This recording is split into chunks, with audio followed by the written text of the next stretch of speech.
Y simplemente, bueno, para los que tengáis interés, es decir, son los distintos grupos que se han presentado, es decir, hay unos 5 familias distintas, son totalmente diferentes, es decir, aquí el problema que está, es decir, uno de los problemas es que la agrupación no es fácil, ¿vale? Y, por ejemplo, uno de los problemas que tenemos es que ECA mismo reconoce que no tiene expertos suficientes para acometer por su parte, es decir, el agrupamiento. O sea, no tienen el conocimiento, obviamente llevan trabajando muchos años en sustancias monocomponentes, pero no tienen experiencia en polímeros. Entonces, aquí andan un poco flojos a ver cómo se hace el tema del agrupamiento, ¿vale? Esto es para que veáis un poquito el tipo de ejemplo cómo podría quedar, ¿no? Para que veáis un poco, los que estáis acostumbrados a trabajar con sustancias registradas, tendríamos que hablar de una nueva codificación, que tampoco sería el número K, sino que sería un número de registro, ¿vale? Nuevo, y sobre ese número de registro pues veríais que, bueno, pues más o menos tendríamos que identificar el tipo de polímero que tenemos en función de las características físico-químicas, ¿vale? Que dependerá de la familia, y ya luego por último, es decir, ya los datos de peligrosidad, que serán variables dentro de esa familia, ya que estarían ya relacionadas con el dossier, ¿vale? Os he puesto un par de ejemplos para que veáis que en realidad estamos hablando de cosas totalmente distintas, es decir, ya no es, que decir, cuando hablábamos, ¿no? Entramos en la ECA y aparecen ahí los datos del CAS, el LEINEX, esto ya es otra cosa, ¿eh? ¿Veis? Este sería un polímero distinto, ¿vale? Con grupos funcionales, ¿vale? Es decir, son simplemente un par de ejemplos para que veáis un poquito cómo podía quedar. El proceso de registro, es decir, incluiría una etapa inicial que es la notificación, ¿vale? Que sería esta etapa inicial que permitiría de alguna forma tener ese universe map, ¿no? Ese mapa de polímeros en el mercado, ¿vale? Porque hay como mucha preocupación sobre qué eso que hay en el mercado. Se parecería un poquito al preregistro que teníamos, ¿vale? En el año 2008, ¿vale? Cuando empezó las sustancias monocomponentes. Y luego tendríamos las etapas sucesivas, ¿vale? En la que quizás aquí el tema más importante es, y que os voy a poner la portada para que lo veáis aquí, es un poco cómo, o sea, estas serían las etapas vistas de otra forma y quiénes son los responsables de cada una de ellas. Pero esta sería un poco la propuesta inicial que hizo ECA, ¿vale? A la comisión, y esto es un poco como parece que va a quedar, o bueno, lo que se está discutiendo ahora. ¿Por qué? Porque ya sabéis que el sistema de ECA de registro es, bueno, yo digo lo que quiero, y la industria se espabila y lo hace, ¿vale?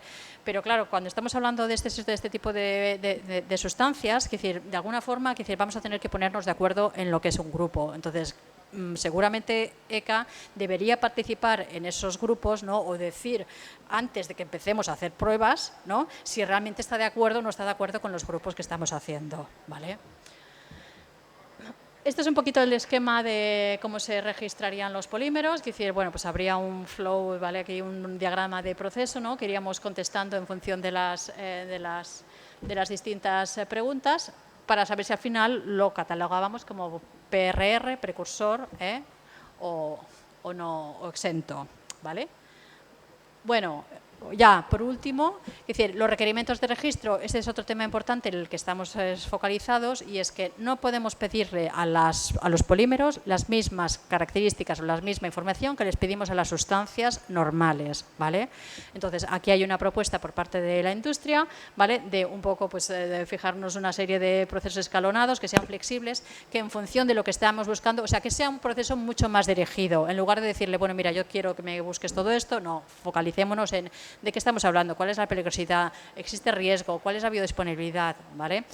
¿Por qué? Porque es que si no, para que os hagáis una idea, las ONGs de animales están estimando que ya con el registro harán falta alrededor de 600.000 animales para lo que es la parte de salud y 1 millón de animales para testear toda la parte de medio ambiente, ¿vale? Entonces esto es un poco inasumible, ¿vale?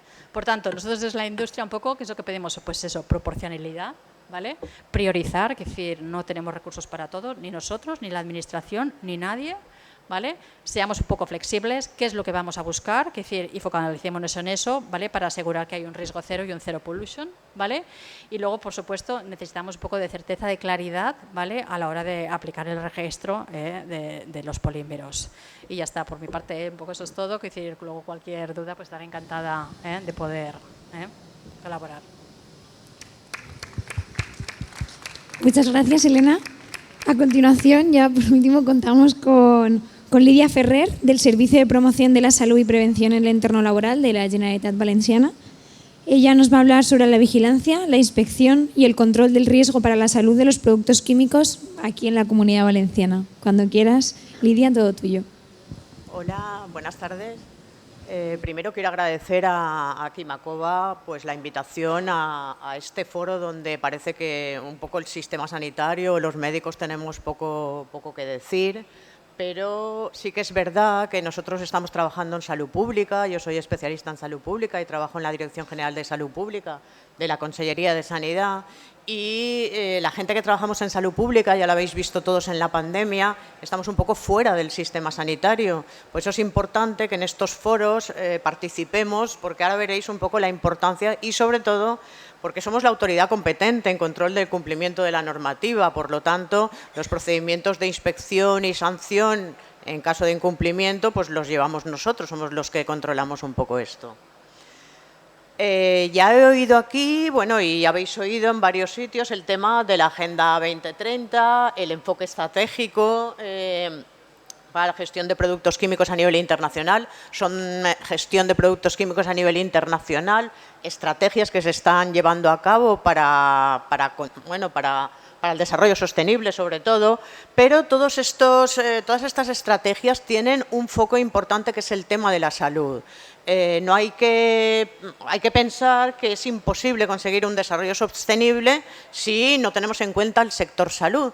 Por ejemplo, uno de los objetivos de desarrollo sostenible habla de conseguir alimentos para toda la población, reducir el uso de plaguicidas en la agricultura. Pues ahí están los productos químicos y el efecto de los productos químicos para la salud, para la composición de los alimentos que nos tomamos todos.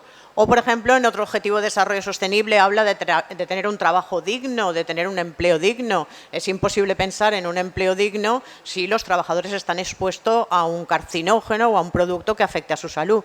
Por lo tanto, dentro de los objetivos del desarrollo sostenible, la salud es un factor importantísimo que un poco incluso transversal de todos los objetivos. De la estrategia de la Comisión Europea ya os ha hablado Irene con mucha intensidad y ya sabéis un poco que pretende un poco ser líder a nivel mundial de el control de productos químicos que ya tiene controlada la Unión Europea y que sea un poco un modelo a seguir en el resto del mundo. La Agencia Europea también tiene un plan estratégico del año 2019 y 2023 para el control de productos químicos. Este plan estratégico se basa precisamente también en ser un poco puntero, que la Agencia Europea sea puntera a nivel mundial, porque tiene evaluación de muchas sustancias químicas y toda esta información la puede un poco transmitir al resto de países. Pero dentro de la estrategia hay una serie de prioridades bastante importantes, como por ejemplo bastante importantes desde el punto de vista sanitario. Por ejemplo, identificar sustancias preocupantes y gestionar los riesgos, y utilizar las sustancias químicas de una manera sostenible y segura. Y luego el tema de la legislación, que es un poco la legislación de la Unión Europea, que sea un poco más, de alguna manera, que se aplique de una manera más coherente, que en muchos países no se aplica de una manera adecuada. Este Real Decreto, esta ley estatal, es la ley que dice que las competencias de las comunidades autónomas son las que tienen funciones de vigilancia, inspección y control del correcto cumplimiento, sobre todo de los reglamentos REACH y de los reglamentos CLP. Por lo tanto, somos las comunidades autónomas las que tenemos la competencia en el control de cumplimiento de estos reglamentos.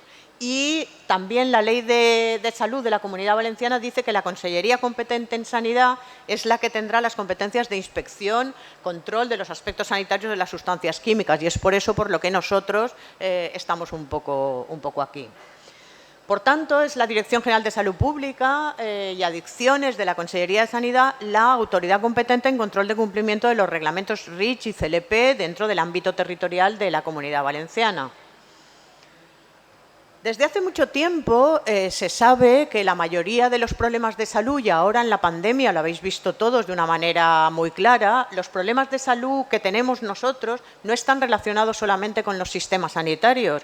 La mayoría de los problemas de salud están relacionados con la manera en la que vives, dónde transcurre nuestra vida, la alimentación, las condiciones de trabajo que tenemos, y todo eso es lo que nosotros llamamos salud en todas las políticas. Por eso es el motivo por el cual yo estoy aquí. O sea, el sector químico, la industria química, sería uno de los sectores donde se podría tener en cuenta la salud en todas las políticas, porque es un sector que está fabricando sustancias y está fabricando productos químicos que nos afectan a todos en la vida, que estamos en contacto con ellos. Por lo tanto, si ese producto químico tiene unas propiedades peligrosas, va a afectar directamente a la salud de todas las personas que lo estamos utilizando.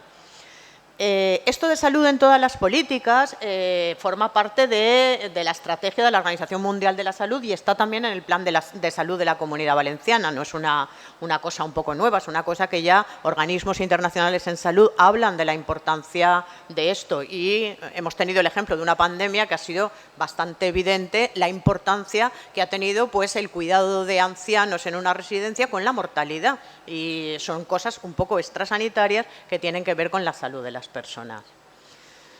Por eso, desde ese punto de vista, la prevención del riesgo químico es una de las partes de salud en todas las políticas, lo que nosotros consideramos salud en todas las políticas. Y la prevención del riesgo químico en origen, que ahora explicaré un poco lo que quiere decir. Muchos estudios sitúan el riesgo químico como la principal causa de mortalidad relacionada con el trabajo. Hasta ahora, las medidas preventivas que se ponían en los trabajos eran poner ropa de protección, utilizar guantes, ventilación, pero en los últimos años se ha avanzado en la prevención aplicada en etapas anteriores. Etapas anteriores quiere decir en la prevención de riesgo químico en el origen. La idea es que tú no pongas en el mercado productos que sean peligrosos. No es que te pongas ropa de protección o ventiles en un lugar de trabajo, sino que ese producto químico que es ya peligroso no puede salir al mercado. Y eso es lo que nosotros entendemos como control del riesgo químico en origen. Ese control del riesgo químico en origen es la base de los reglamentos REACH y de los reglamentos CLP, que son los reglamentos europeos más importantes, un poco transversales en el control del riesgo químico en la Unión Europea. Como ya se ha dicho aquí, la Unión Europea está en una de las posiciones más avanzadas en cuanto al proceso de adaptación, de aumentar la seguridad y el control de los productos químicos, sobre todo por la aplicación de los reglamentos REACH y CLP, que son transversales.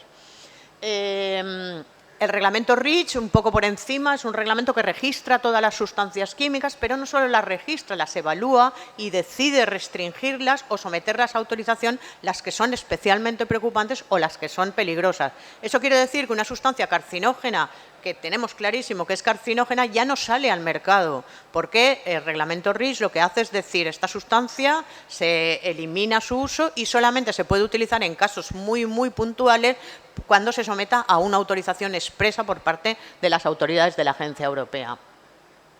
El otro reglamento que ya se ha hablado es el reglamento CLP, que también habla de la prevención del riesgo químico en origen. Lo que hace es clasificar todas las sustancias químicas. Cuando hablamos de que una sustancia es carcinógena, ¿por qué es carcinógena? Porque el reglamento CLP en su anexo 1 define qué es lo que es un carcinógeno o qué es lo que es un mutágeno. También la etiqueta que nosotros vemos en todos los productos está definida con unos aspectos que dice el reglamento CLP y el envasado.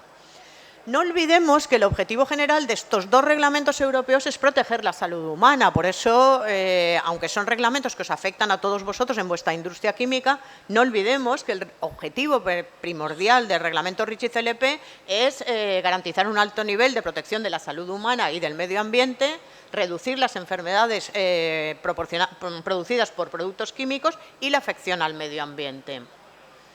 Por tanto, nosotros somos la autoridad competente, la Dirección General de Salud Pública, de la normativa REACH, CLP, biocidas, hacemos inspecciones, sanciones en caso de cumplimiento y participamos en todos los proyectos que la Agencia Europea pone en marcha a través del foro de la ECA para valorar el cumplimiento de todos los Estados miembros de este tipo de reglamentación.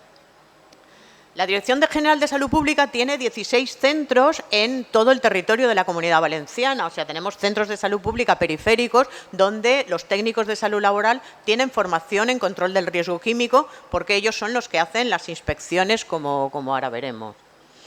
La mayoría del control del riesgo químico se hace a través de inspecciones a empresas o sobre las empresas o sobre los productos, de dos maneras. Las inspecciones sobre las empresas se hacen básicamente a partir de